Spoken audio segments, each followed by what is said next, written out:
অজু করে যদি কেউ বাই ছাড়ে অজু থাকে, কোনদিন মুক্তিটা শোনা লাগে আপনাকে না?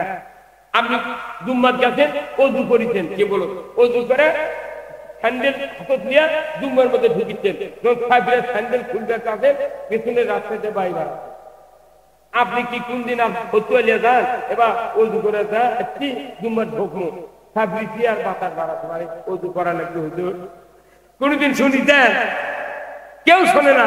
আপনার সাথে অজু করবে কেমন কে বলছে কি বলছি ভাই তুমি একটু অজু করে গেলে আবার ঘুরিয়ে লেগে বলছে না সমস্যা। কথা বলে কথা আবার অজু করতেন শীতের দিন, কিন্তু সব খরচ আদায় হতে টাকলু পর্যন্ত ধুবের লেগে থাকে। টাকলুর পেছনে মোটা একটা রগ আছে, ওই রগের একটা দেওয়ালের মধ্যে এতখানি জায়গা কাটা ফলনি। আপনি চলে আসছেন জুম্মার বারান্দা, একজন মূর্খ মানুষ করছে ভাই তোমার অজু হয়নি ভাই, কে অজু দেখো সাদা। আচ্ছা তখন কি ঘুরে যাও চর মারেন, তোর দাঁত ফালাম তুই কিগুলো করছি তাহলে আপনাকে আর দ্বিতীয়বার কোয়া লাগে ওই তখনই তৈরি যাবো গেলে ভিজে ফিরে তাহলে অজু ভঙ্গের কারণ জানলেন। কেউ যদি রোজা করে দুপুর বেলা যদি এক প্লেট ভাত খায় উদর পূরণ করে ওর রোজা থাকবে, থাকবে রোজা থাকবে না। আমি নামাজ শুরু করেছি আলহামদুলিল্লাহ সূরা পাঠ করছি, এখন আমার ছেলে আছে বলছি যে আব্বা উত্তর পাড়ার মুজাফফর আমাকে গরু ধরে লেদার খরচ দিচ্ছে, তখন সূরা ফাতিহার পর কেরাত করা বাদ দিয়ে করছি বাবা মুজাফফর গেলে দেরি করবার আমি নামাজ পড়া দিচ্ছি, এই নামাজ থাকবে? হ্যাঁ থাকবে।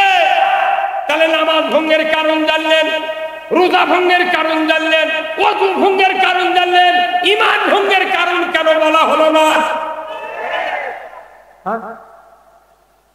কেন বলা হলো না?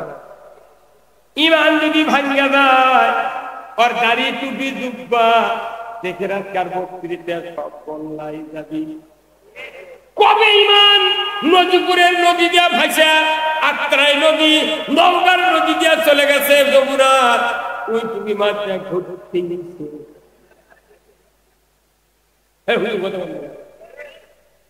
ঈমান থাকে না, কেউ যদি সুদ খায় সুদ দেয়। কথা কি এখন যারা কিস্তি নিতে গরিব মানুষ ওরা প্যাকেট দেয় না, আওলাদ পায় না, গরিব মানুষের সারানার দোষ নাই, এই সুদের অর্থনীতি তারা গ্রাস করতেছে, এটার তাদের অপরাধ নাই। অপরাধ হলো পুঁজিপতি ধনী আর রাষ্ট্র শক্তির সবচেয়ে বড় অপরাধ। তুমি কেন রাষ্ট্রে জাকাত চালু করলে না? কোথায় মুসলমান খালি গরিব মানুষ বলো। এখন আমি বক্তা, এই হুজুর হাজী সাহেব এটা বড় ধনী মানুষ করতে দিয়ে ওরা মরিতে মরি, আমরা তো দুধের জীবনে কিস্তি নেই পারে কে বেঁচে। আমি তাদেরকে বলি আমি বক্তা, আমারও বছরে 1 মাস 2 মাস পড়লে বিদ্যুতের বিল বাকি পড়ে, ওই বিলত দেখা আছে মোট বিল 3000 আর বিলম্ব বাটু 3060। ওই বিলম্ব না, ওটা হলো সুদ, ওটা হলো ইংরেজি ফাইন। আমিও গেলাম, ধনী মানুষ গেল, ইমাম গেল, গোল্লায় গেল সুদের সাথে জড়িত হয়া। এখন তারা কোটি কোটি টাকার ব্যবসা করে, তারা মনে করছে ইমামের টাকা নেই, বক্তার টাকা নেই, হাজির টাকা নেই, দেখে বিল বাকি করছিল। আমরা কোটি কোটি টাকার ব্যবসা করি, জীবনে বিল বাকি পড়ে না। আল্লাহ তখন করছে বান্দা তোর তো ভালো বুদ্ধি, তুই ব্যবসা করবেন লাগে কয় লাখ টাকার সিসি লোন করছিস, কি একটা ব্যাংকের দাম দিতে সিসি, সিনিয়রদের সি একালিকের মত, সিনিয়রদের সি একালিকের মত দিলে মানুষ বুঝতে পারবে না, কিন্তু যদি হরকত দিয়া পড়েন সিসি। আমার এই গায়ে যদি গরুর গোবর ভরে থাকে, হুজুর বলবে হুজুর সিসি আপনার কাপড় কি। নির্বিঘ্নে সুদের অর্থনীতি মেনে মেনে আমরা ব্যবসা বাণিজ্য সব কিছু করতেছি, তারপরে অনেকেই কয় আমি সিসি নেইনি, পল্লী বিদ্যুতের বিল বাকি পড়েনি, আমি কোনো কিস্তি নিইনি, আমি তো বাঁচা যাচ্ছি। আপনার গায়ে যে কাপড় আছে, আমার গায়ে যে কাপড় আছে, এই কাপড়ের মিলের মালিক 500 কোটি টাকা কিস্তি লোন করছে। এই জুব্বা পায়জামার ভাগে 12 আনা করছে আমার। যার পাঞ্জাবি তার 6 আনা, যার শার্ট তার 3 আনা, যার গেঞ্জি তার 4 আনা, তার খালি গাও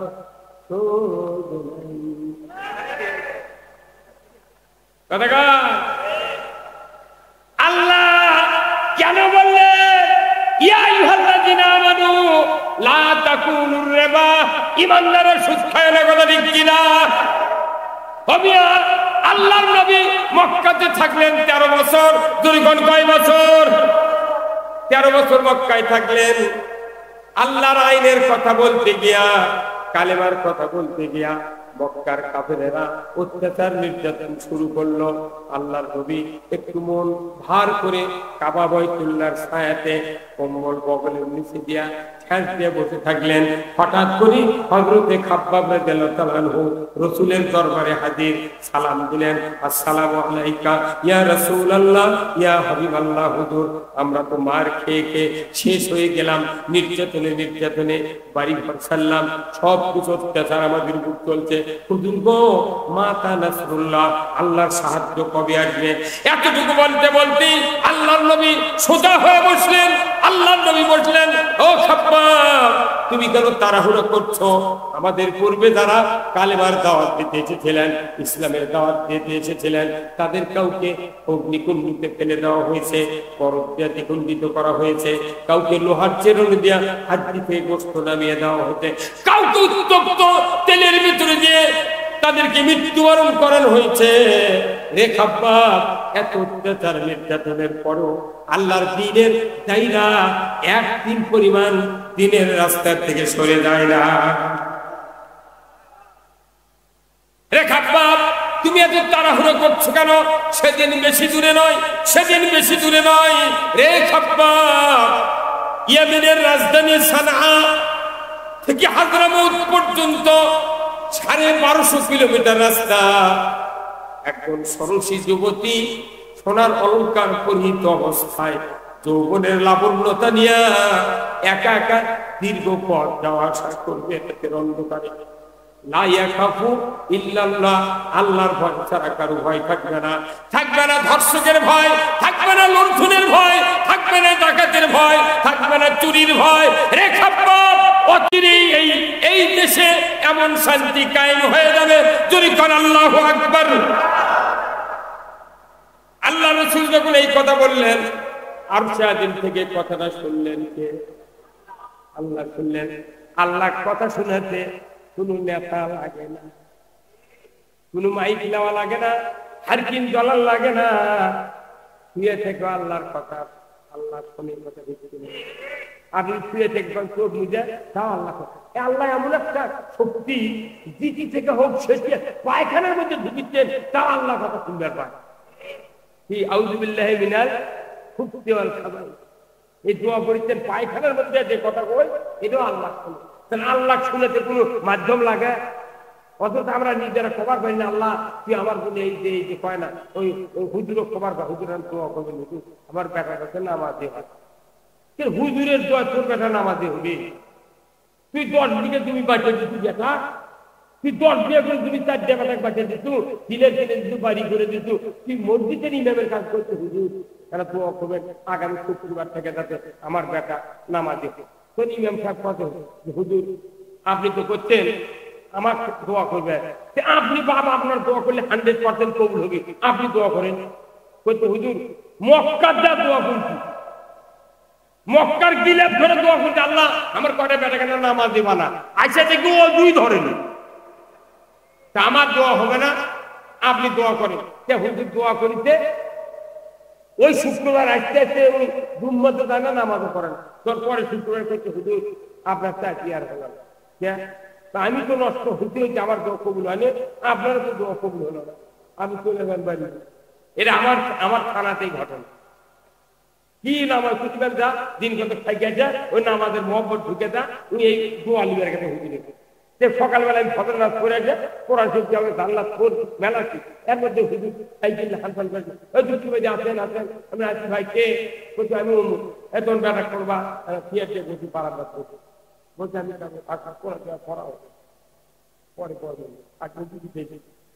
গেছি আমি আমার হাত ধরে কান দিয়েছি কে হুজুর কান দিন যাবি বলছি হুজুর আমার নাই নামিতে করে দিন যাচ্ছিল 50 টাকা বাদ দিলো তাও চাকরি আজ থেকে কে বলছে যে দোয়া করছো না আমি দর বেটার নামাজ সে ওর বেটা নামাজ পড়ে আবার আমার বলছে তুমিও লস্ত তোমাকে ইমাম কেন ওই কথা করে তার আমি শোনেন আপনি ওই হাজির ভাই সাথে আবার তার যা এখন যে দোয়া কি আপনি কবুল করে নেবে না কাজ তুমি তো না সাহস পালো দেখবা কি মরদ রে এখনই না কাল কালকে সাহস পাওয়ার কথা দাও তখন আমি আমাকে বলছি হুজুর কাল কোন চাকরি থাকে আপনি এখনই যাবেন যা হাজির করবেন যে আপনি আপনি বেটা করে ভালো করে দেখেন না ভেউ একখানটি আসে এটা শুনবেন বুড়ির ওই হাজির বউ বাচ্চা আসে নাকি শুনবেন তারপর যদি কয়েকজনা ভেলো করে দিচ্ছে কয় বিয়ে করে এগুলো শুনবেন শোনার পর করবেন যে 4টে বেটাকে আগলের মধ্যে বাড়ির আগলে নেই বাড়ির মধ্যে উঠান আছে না ওটি 4টে বেটা খাড়া করবেন আর ওই বুড়ি বউ ওই হাজির ডান পাথর বের করবেন এখন করবেন যে আপনি আর এই বেটা করে দেয় করবেন যে আগামীকাল ফজরের থেকে যদি তোরা নামাজ না ধরি একটা বেটা জমির আলু যাওয়ার কথা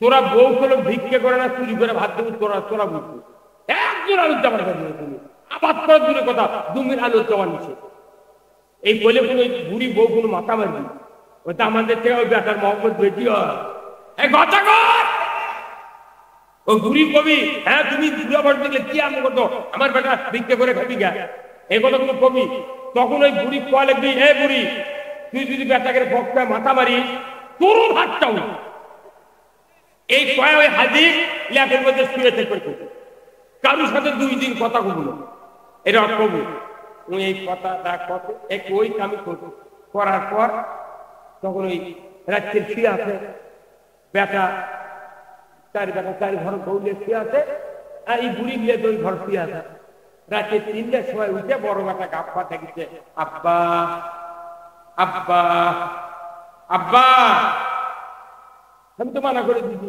কোন কথা কওয়া হবে না শুয়ে থাকে এখন আব্বাক ডাকছে মাও চেতন হবে মাও করছে গাপ্পারে বাপ ওদের বেটা কেমন ডাকে আব্বা আব্বা বলছে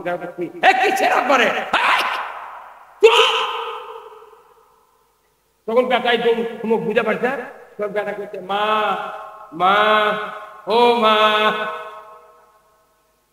তোর মা আসছে কি বা সুযোগ দেখো চলাচ্ছে বলছে মা ও মা রাত 3টার সময় আমি বড় বেটা উঠেছি মা অজু করে পাঞ্জাবি গাওয়াত দিছি মা মাথার টুপি দিছি মা ওই যে আরো গাফফার সাত্তার রহিমার করিম 3 ভাই বসে যাচ্ছি দায় নামাজ পড়ে মা তুই কেন আর বাবু কেন ডাকে দেখা বের যাচ্ছি মা ও মা আজ থেকে ফজরের নামাজ পড়বো মা তুই না কও মা বাপ জানো ভেউ কারা না লে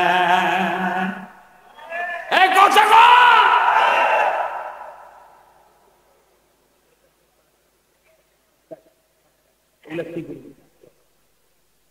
আমার ভাইরা ওই মানুষ মাও সাক্ষী রেখে বলতে বেটারা আর জানো নাম হেউ তুমি কাজে না লাই মা আমরা আজ থেকে নামাজ পড়বো দোয়া কবুল হতে এক রাত তুই কিলার কিনে দিচ্ছে আপাসি পালসার কিনে দিচ্ছে তোর বাড়ির সাথে এই কথা কোন টাকা ওর বেটা গুচ্ছের ভিউ মানে বাড়ি করে দিচ্ছে ভিউ কাটে নিচ্ছে না বলছে নামাজ সেই বাপ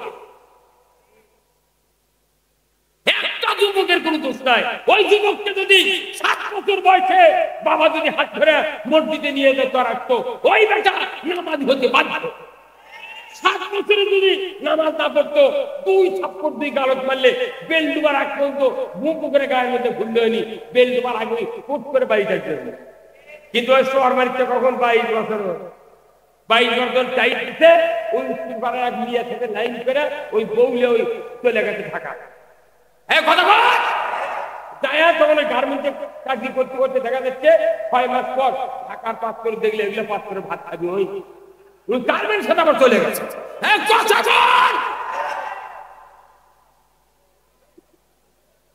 আবার প্রেম করেছে, বাবার অসতর্কতার কারণে নামাজ শিখাই নাই, দিন শিখাই নাই, কোরআন শিখা নাই, ওর মাথার মধ্যে গায়ের মধ্যে দেহের মধ্যে শয়তান বাস করে।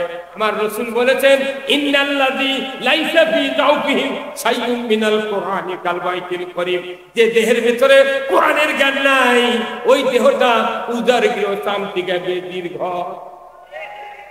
এই বেদিবার কা বেটা মানে প্রেম করে একজনের পিঠে বিয়ে করি, বাপের কত খবরদার খুব মারিয়ে ফেলে, তুমি বিয়ে করি, বাপের কথা তো আক্কা না করে ওই বউলিয়া চলে গেছে ঢাকার কতক্ষণ, কিংবা বিয়ে করবে না খেপে বাবুর সাথে চলে গেছে ঢাকা। 3 মাস পর দেখে গাইবা তুলিয়া বাড়ি যাচ্ছে। এরকম হচ্ছে কি হচ্ছে না? অথচ আমার নবী বলেছেন আওয়ালাদুন সালে ইয়াদুলাহু, নেক সন্তান যদি কেউ তৈরি করতে পারেন ওই সন্তানের দোয়ার বরকতে বাবার জীবনের সব গুনাহ আল্লাহ তাআলা maaf করে দেয়। কবরে শোয়ার পর দোয়া করলে 40 বছর কবরে আযাব maaf করে দেয়। ওই বেটা যদি জানাজা করে ওই বেটার দোয়ার কারণে খাটনিতে পিতামাতার জীবনের গুনাহ আল্লাহ maaf করে দেয়। ওই বেটা যদি কবরের পাশে 41 দিন মরার পর বাবার কবরে যদি সূরা ইয়াসিন তেলাওয়াত করে, প্রতিদিন একদিন মিস না করে, আমার রাসূল বলেছেন ওই বাবার কবর কিয়ামত পর্যন্ত আযাব মুক্ত হয়ে যায়।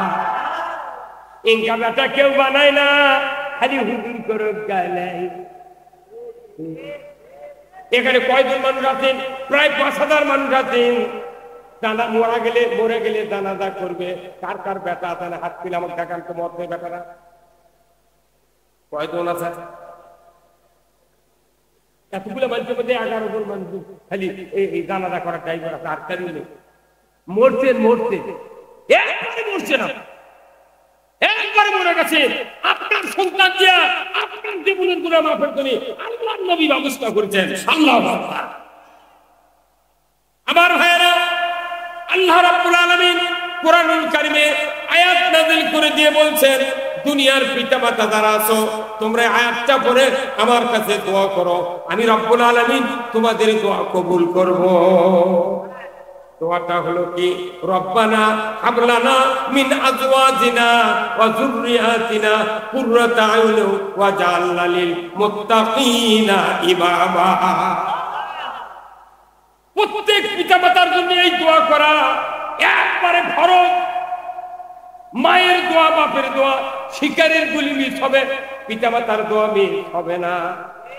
সেই মা বাপক ডাকে না 4 লাখ 2 লাখ টাকার পালসার পায়া শ্বশুরও মিনিটে আব্বা আব্বা বলে 10 বার আব্বা আব্বা আব্বা। কি দেখেন রে শ্বশুর ভাই এমন একটা জামাই পাচ্ছি কুকিলের মতো ডাকে, ও চাচা ওটা কুকিল নয়, তোর ভিজা ওই বেচাবি কিনা। আপনার বাবা ওখানে আছে, মা ওখানে আছে, মা বাবাকে ডাকে না, আপনি ডাকেন না। শ্বশুর শাশুড়ি হুন্ডা দেওয়ার কারণে ডাকতেছেন। আমার রাসূল বলেছেন পিতামাতা দাঁড়িয়ে আছে, তার সামনে যদি আব্বা আম্মাকে যদি রেখে শ্বশুর শাশুড়িকে দৌড়ে দৌড়ে আব্বা আম্মা বলে ডাক দেয়, নবীজি বলেছেন পিতামাতার যদি মন খারাপ হয় ওই ছেলের জন্য জান্নাত হারাম।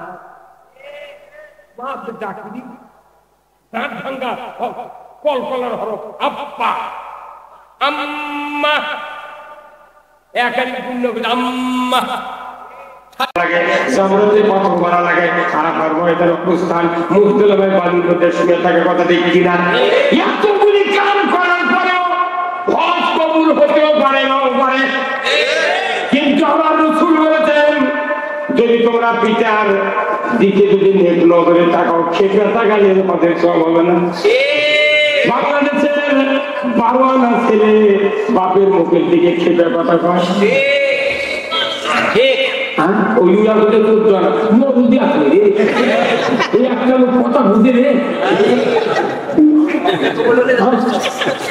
খালি যদি নেক নজরে তাকায় তাহলে কে দেখলো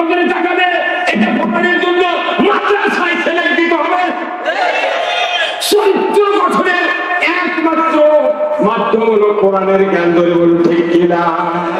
একটা ছোট্ট মাদ্রাসায় যদি আপনার ছোট্ট একটা বেটা 3 পাস করার পর মাদ্রাসা দেন, ওই মাদ্রাসার হুজুররা এমন ভাবে ট্রেনিং দেয়, কায়দা পড়াতে বলে, বাবা তুমি তো 6 মাস বা 2 মাস পর বাড়ি যাবে, তুমি সর্বপ্রথম যার সাথে দেখা হবে, বাপ হোক আর মা হোক, তার সালাম দিবে, যদি মা থাকে মা সালাম দিবে, আর বাবা যখন আসবে তোমার বাড়িতে তখনই তুমি সালাম দিবে। এই কথা মাদ্রাসার হুজুররা ট্রেনিং দেয়। বলুন তো প্রাইমারি পড়েন, ভার্সিটি পড়েন, আয়ে পড়েন, বিয়ে পড়েন, যতই পড়াশোনা করেন না কেন, কোনদিন আমার জীবনে শুনিনি ওই মাস্টাররা বাবু সালাম দিবে আর কয়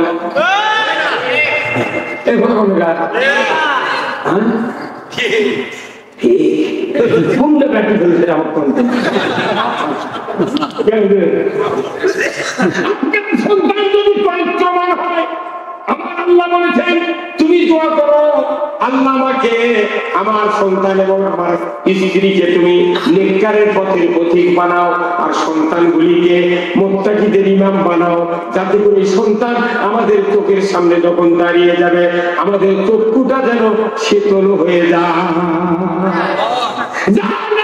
সন্তান আছে, আমিন বেটা আছে, মুত্তাকির ইমাম যার ঘরে আছে একজন, আর তার যদি আর একটা সন্তান থাকে লেখাপড়া বেশি কিন্তু বাপের চাকরিতে বিড়ি খায়, নামাজি বেটাক দেখলে মসজিদের ইমামের বেটা ইমাম হওয়ার বেটাক দেখলে চোখ ঠান্ডা হয়, আর বিড়ি খাওয়া বেটাক দেখলে যদি বাপ বেনামাজও হয়, বিড়ি খোর হয়, তাও ওই বেটাক দেখলে ওর চোখ জ্বলে যায়। তাহলে একটা বেটা বানালেন না গাই দুইটা বিক্রি হবে, আর করলো না, আর একটা হয় হোক 10টা হোক। ইহুদি গেলে কোন রাষ্ট্রে সিজার পদ্ধতি নাই, খালি বাংলাদেশের সিজার ঢুকে দিতে, তাদের শোল যাতে না হয়। দুইটা শোল সিজার করলে ডাক্তার কয় খবরদার আপনার শুনলেন না, লাইফটাকে মরে দেবে। ও সেই দিন জায়গায় যায়, স্বামী থাকে এক ঘর, বউ থাকে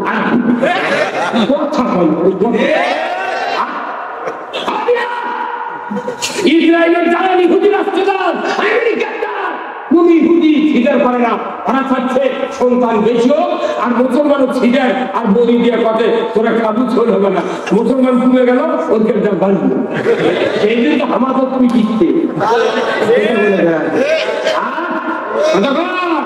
আরে দূরে গায়ে শুধু তামাক করে মুখ নাই। শোনেন আপনাদের মা আছে তো বউ আছে না, ওই ভাতে না গায়ে ফুল দেখবেন পাল্লে একটা গাঁত ভেঙে অনেক খেয়ে ভাঙিয়ে চুলের উপর দিয়ে জাল দিচ্ছে, ওই সোয়া কেজি বালু শুধু ওই পাল্লের মধ্যে ইয়ে দেলা দিচ্ছে, খুশি দেলা লাঠিটা দিয়ে বালুর মধ্যে ধোয়া বাড়ায়। তখন মায়ের চিন্তা করছে আপনার মা এখন তার টেম্পার খাচ্ছে, তখন 2-3টা ধান ওই বালুর মধ্যে দিয়েছে, যেগুলো লাঠি তখন ধানের ছড় হবে ফুটফাট ফেরা।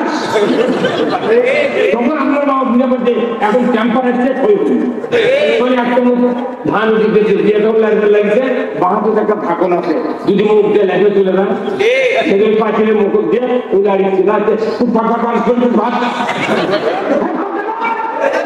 এত দূর শব্দ হচ্ছে, কিন্তু ওই ধানের মধ্যে থেকে কিছু কিছু ধান ফুটিচ্ছে না, খালি কাল থেকে পুড়ে শক্ত পুড়ে ওই তো সিগড়িটা করছে ভাই এত সিগড়ি এখন আকাশ বলছে না ভাই আমার মালিক ভাতর থেকে আমার তুলে নিয়ে যাচ্ছে, আমি শুনলাম জামাই থেকে দাওয়াত দিতে কাঁঠাল দিয়ে ওই দিয়ে খাওয়াবি, যে আমি থাকবো উঠবো শিখিব, যা হয় হবো, লাফার হোক যা হয় হবো, আমি ওই হবো যা হয়।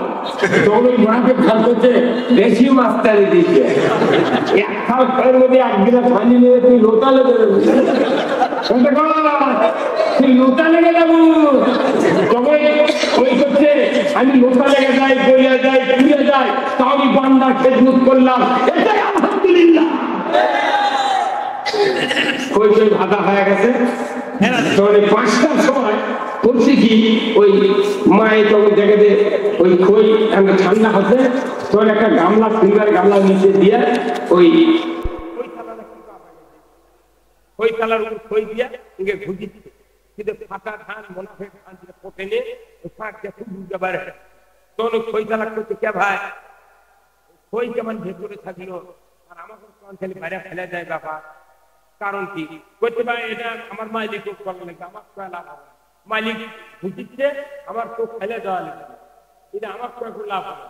তোর খই দিয়ে ঘুষে ওইলে খই ফলে দিলে যাচ্ছে দিয়ে তুই ওই খামখা দিয়ে ঝাড় দিয়ে গামলা খেলে তোর বৌমা খুঁজ, বৌমা একটা কুলে নিয়ে মা বলতে হলো তুই নোয়া ফুটে কুলে টাঙ্গে থানা এ কুলে চেনেন না, কুলে নিয়ে এসে তখন ইঙ্গে করে ঝাড়ি দিচ্ছে, কিন্তু খোসাগুলো বাইরে চলে চাক দিয়ে আর মোনাফেক ভাজিটা ফোটেনি ভারী হয়ে আছে ওইখানে মালিকের কাজ দিলে গেছে। তোর কুলে করছে কুলে ভাই ওরা পরে যাচ্ছে আমার পোকের কাছে লাগা পারে, তোর কুলে করছে ভাই আমারই ভয় ধরতে ভাই তোর এগুলো দেখে কে করছে যে এখনই কেমন ওই দেখেন কুলে তখন সারে নিয়ে বলুন তখন বলে কুলের নিচে 3টে লোক দিয়ে বাড়ি মারে, টোকা দেয় টোকা, ইনকা টোকা দিচ্ছে বুঝছেন, তখন এই কুলে করছে ভাই এখনই কেমন মার শুরু হচ্ছে রে, এই কথা এখনই মার শুরু হবে, আমার ভয় হচ্ছে কি যে হবি তুই কি ভাগ্যে আছে। সিলভারের পাঁচিলের মধ্যে থোতে শুয়ে পলিথিন বাঁধে ওই খাটের নিচে নিয়ে যাচ্ছে সারা রাত এই মোনাফেক খান পাঁচিলের সাথে বোঝা বোঝা করছি কে ভাই ঘটনা আছে এই বান্ধে কাজকে ছিল ব্যাপার কি হবি কি বলছে ভাই এত তোর বকন ভাল লাগে না, আজকের রাতের মনে তুই নিবাম না থাক, তবে কাল সূর্য ওঠার পর আমার খুব ভয় হচ্ছে, সূর্যের গতি ভালো নয়। সকালবেলা উঠে সাউরি আর ব্যাটার বয়ে একটা গোল টোল বেড়ে থাল থাল বাজে রেডি হয়ে নাস্তা নুস্তা পান্তা বুন্তা খায় পান মুখ দিয়া তখন সাউরে আপনার স্ত্রী ডাকিছে, বৌমা ও বৌমা কি আম্মা কয় পাতিলটা ঢিকির বারত লিয়াই, কোনটি লিয়াই ঢিকির বারত লিয়াই, এইবার ঢিকির বারত আনা হলো। সাউরে বলছে যে বৌমা ঢিকির উপর উঠছে, এখন ওই পাতিল মুখ খোলা শাশুড়ি ঢাকিতে গোড়ের উপরে অর্ধেক ভেতরে গেছে অর্ধেক উপরে আছে, আর গোড়ের ভেতরে দেখলে মোনাফেক খানকে তারা করছে, গোরে ভাই কিসের জন্য আমার করোর মধ্যে ঢাললো, আমার কাছে কোনো খবর নাই, আমার বুকের উপর 1.5 ফুটের ঢিকির বোটা আছে, ওর মুখে একটা লোহার গুলা আছে, গুলার সব খবর জানে, গুলাতে নিচে আছে ওই দেখে পাচ্ছেন। তখন আপনার স্ত্রী ঠিকির উপর চাপ দিছে আর ঠিকই সাত করে 7 ফুট উঠে গেছে। মোনাফেক খান বলছে গুলা ভাই কি জন্য ঝাড়লো, কয় তুই রেডি হ শুধু গাছিচ্ছে কথা ঠিক কিনা, পাও সরাতে আপনার গিন্নি ওই মোনাফেক খানের গায়ের স্বর উঠে গেছে। এই যে কোরআন হাদিসের কথা শুনে আমাকে জোরে জোরে কোয়া লাগে, জোরে সুবহানাল্লাহ জোরে কোন ঠিক তার মানে মুখ খুলতে ডানে বাইরে দিলে হুজুরের নিয়মতি করে ওরকে ডানে বাই মোতাল্লি বসে আসে, ই যদি জোরে কয় তাহলে কবে এই কি করছি তুই কার কথা করছো, তাহলে ওই যে খই দ্বারা ফুটলো তাকে জীবন খাটতো, ওই লাফালো শিখরিল শব্দ হলো ওরা খাটতো, আর মোনাফে কয়েকজন মানা করলো এই অত লাফাস না, তারা ঢিকির পুল আর ঘাও খেলো। আমার একটা স্বপ্ন পূরণ করো ও গো দয়াময়, তোমার পথে চলতে গিয়ে মরণ যেন হয়।